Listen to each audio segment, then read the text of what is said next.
This ain't your ordinary football show. It's the Old Dominion Football Show with Bruce Rader and Coach Bobby Wilder. Brought to you by Priority Automotive. Another outstanding performance by their freshman quarterback, a revived defense, and two key words: no turnovers. They were the key ingredients as Old Dominion knocked off Villanova on the road last week. But tomorrow, a CAA powerhouse makes its first appearance in Hampton Roads. James Madison, like Villanova, a former national champion. How big is tomorrow's game? Let's find out. The Old Dominion Football Show starts now.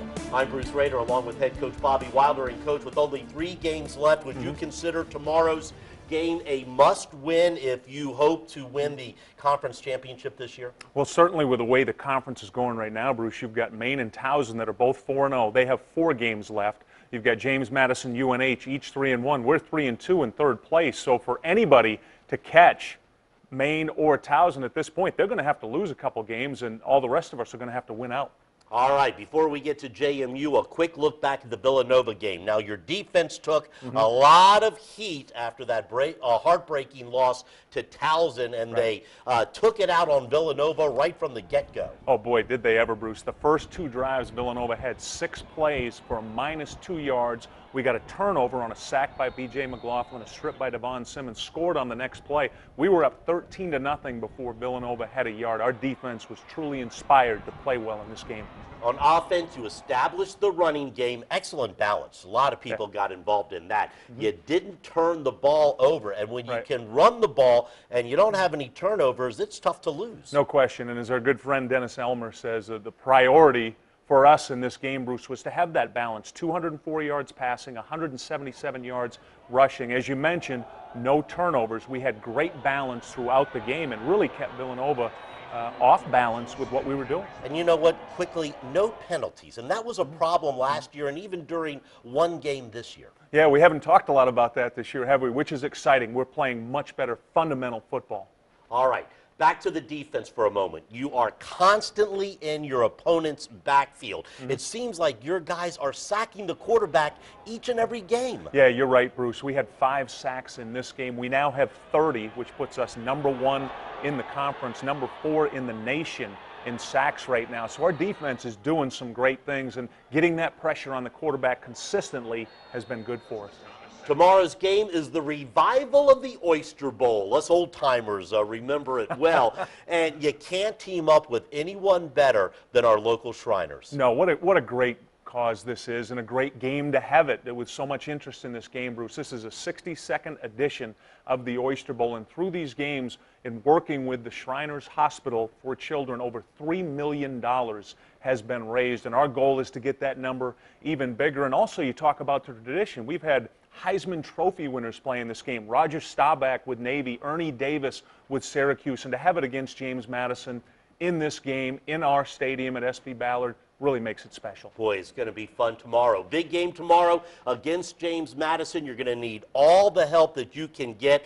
2 key players, Colby Goodwin and Thomas DeMarco. Are they over their injuries, and will we see them on the field? They are, and also I should add to that, Marquell Thomas, our wide receiver from Bayside, has been out the same amount of time, Bruce. All 3 of them were hurt in the Massachusetts game with high ankle sprains. All 3 of them will be available tomorrow, and we will see all 3 of them in this game. All right, sounds good. A year ago, he was playing high school football, and after only 14 quarters, freshman quarterback Taylor Heineke is doing a great job for the Monarchs. How good? Chris Reckling joins us with his story. It's rare when a true freshman can start quarterback in college football, but ODU's Taylor Heineke is not your typical freshman. Taylor Heineke is a very poised individual. He's a very good decision maker. He's currently completing 70% of his passes. He's got 8 touchdowns and only 1 interception. And he's second right now, Chris, in the CAA in passer efficiency. When senior quarterback Thomas DeMarco went down with a high ankle sprain, Heineke came off the bench and has since excelled at the position.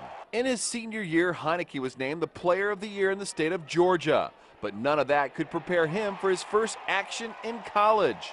I was definitely nervous. I had jitters in my stomach, everything. I just had to get that first completion and that first hit, and I'll be done. So, you know, they came out, just gave me a little hitch to get my completion. and I ran the ball, got hit, and then everything was gone. I just felt like I was in practice again. Same bit of nerves, his first college start on the road at Rhode Island. Whew, it was nerve-wracking, you know, going away at Rhode Island. They had a really good defense, and I was very nervous still. The first half was very tough, and then we came out. Second half did really well. With DeMarco coming closer to returning, Heineke has had to assume the leadership role at quarterback. Tough assignment for a freshman.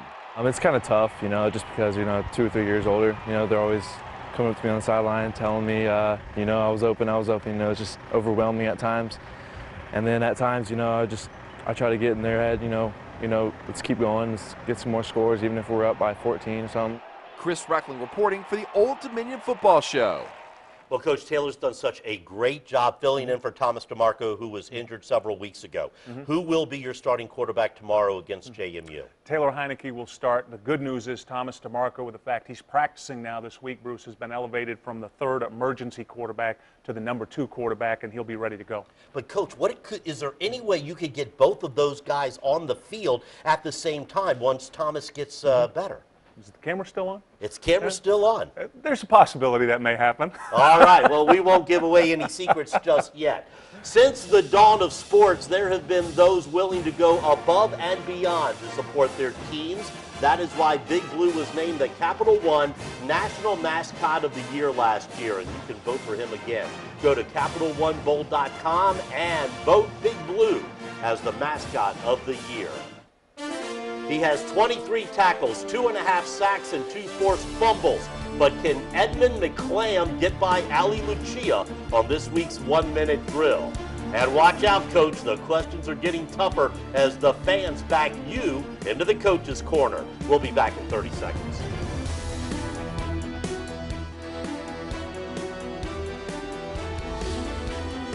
Eddie McClam, first time 1-minute drill. Yes, ma'am. Are you nervous? I am very nervous. If you could be any celebrity, who would you be? I would be Jay-Z. Does that mean you date Beyonce too? That's exactly what it means. So do you have a single ladies dance you can show us? I do not have a single ladies dance. I'm sorry. You don't dance? I mean, I do a little dancing, but I don't really, not too much. I can't show nothing off right now. Favorite movie?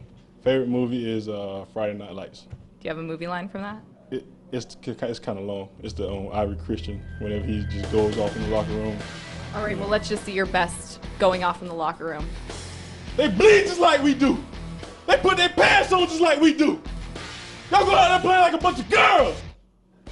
Wow, I think we have a future actor on our hands. Oh yeah, I would like it. I like being in front of the camera. So if you don't play football, you'll be taking up acting after you graduate? I will be taking up acting. Do you think you passed the 1-minute drill? Do you think you did okay? I hope I did. I hope I got an A on this.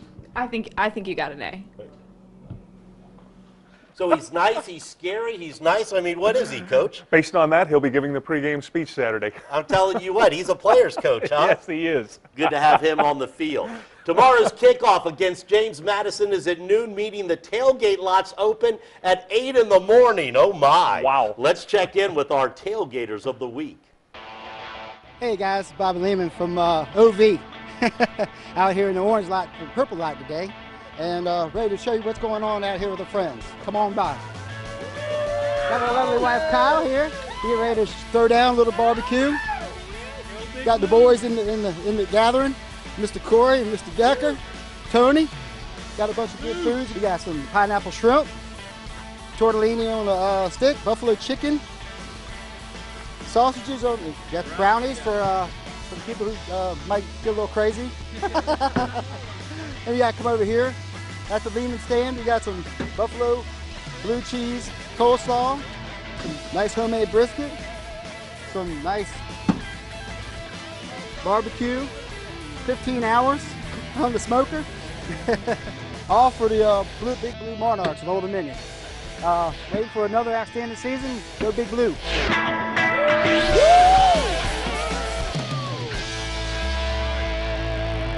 Now that's a tailgate. Still to come, Coach Wilder answers your questions, and he gives tomorrow's priorities of the game for the Monarch Showdown against the Dukes. Some big college football showdowns tomorrow. Number 1, Georgia Southern at number 5, Appalachian State in the Southern Conference. Number 2, Northern Iowa at at number 3, North Dakota State in the Missouri Valley Conference, and at SB Ballard Stadium, number 9, James Madison. At number 15, Old Dominion. ODU with the top offense in the CAA against JMU, the league's best defense. Coach, what kind of game are we going to see tomorrow? I really feel like the key to this game tomorrow, Bruce, is going to come down to which team possesses the ball the best, meaning the least amount of turnovers, and the second thing is going to be field position. But how good is JMU? Tell us about them. JMU is very good. You're talking about the number 1 rushing offense in the league, the number 1 rushing defense in the league, the number 1 scoring defense in the league. They're solid on special teams. We're going to have to play well in all 3 phases, Bruce. It'll get back to turnovers and field position. When you have 2 teams that are evenly matched, those 2 areas will be critical. They have a little bit of a problem, though, defending the pass. It really all comes down to, you look at the numbers, when you say problem defending the pass, they only give up 300 total yards a game, 89 rushing, only 211 passing, which is not a big number. If you're looking for an area to critique with the number 1 defense in the league and number 4 in the country, that might be the only area you'll find. All right, now the tough questions from the fans. It's time for the Coach's Corner. Brad from Norfolk wants to know, do you wish the CAA allowed its coaches to challenge officials' calls on the field? Brad, I personally like it the way it is. I like the officials being involved in the game, having an effect on the outcome of the game. I think with about 9 out of every 10 calls, they get it right. I like it the way we have it right now. Thanks for the question. Michael from Portsmouth asks, do you think any of this conference realignment could have a residual effect on the CAA? Michael, I think the only way it has an effect on the CAA if there becomes teams within the CAA who consider jumping to the 1A level. Right now, I feel like we've got the best conference in the country, and all the teams want to be in and part of this conference. Thanks for the question. And Terry from Hampton wants to know, do you have to win out to make the playoffs? But Terry, the one great thing about being part of this league is history has shown that if you can figure out a way to get to 7 wins, you're part of the conversation for the playoffs, and you're probably in. If you get to 8, you're almost guaranteed a spot based on what has happened in the past and the strength of this league. Thanks for the question. Coach, your game plan is in. What are your priorities of the game for tomorrow? Well, the number 1 thing we've got to do is contain the number 1 rushing offense in the league with our number 3 rushing defense. The second thing we've got to do is establish a run game versus the number 1 rushing defense in the league with our number 4 rushing offense. And the third thing, win the turnover battle. Right now, we're number 1 in the league defensively with 20 takeaways, and we're second overall in the league in turnover margin. Thanks. Appreciate it. Tailgating begins at 8 a.m. Kickoff is at noon. Old Dominion against James Madison. It's the Oyster Bowl. Good luck, Coach. Thank you. Appreciate it. See you, 12th Monarchs. Have a great weekend, everybody. You may need your ponchos.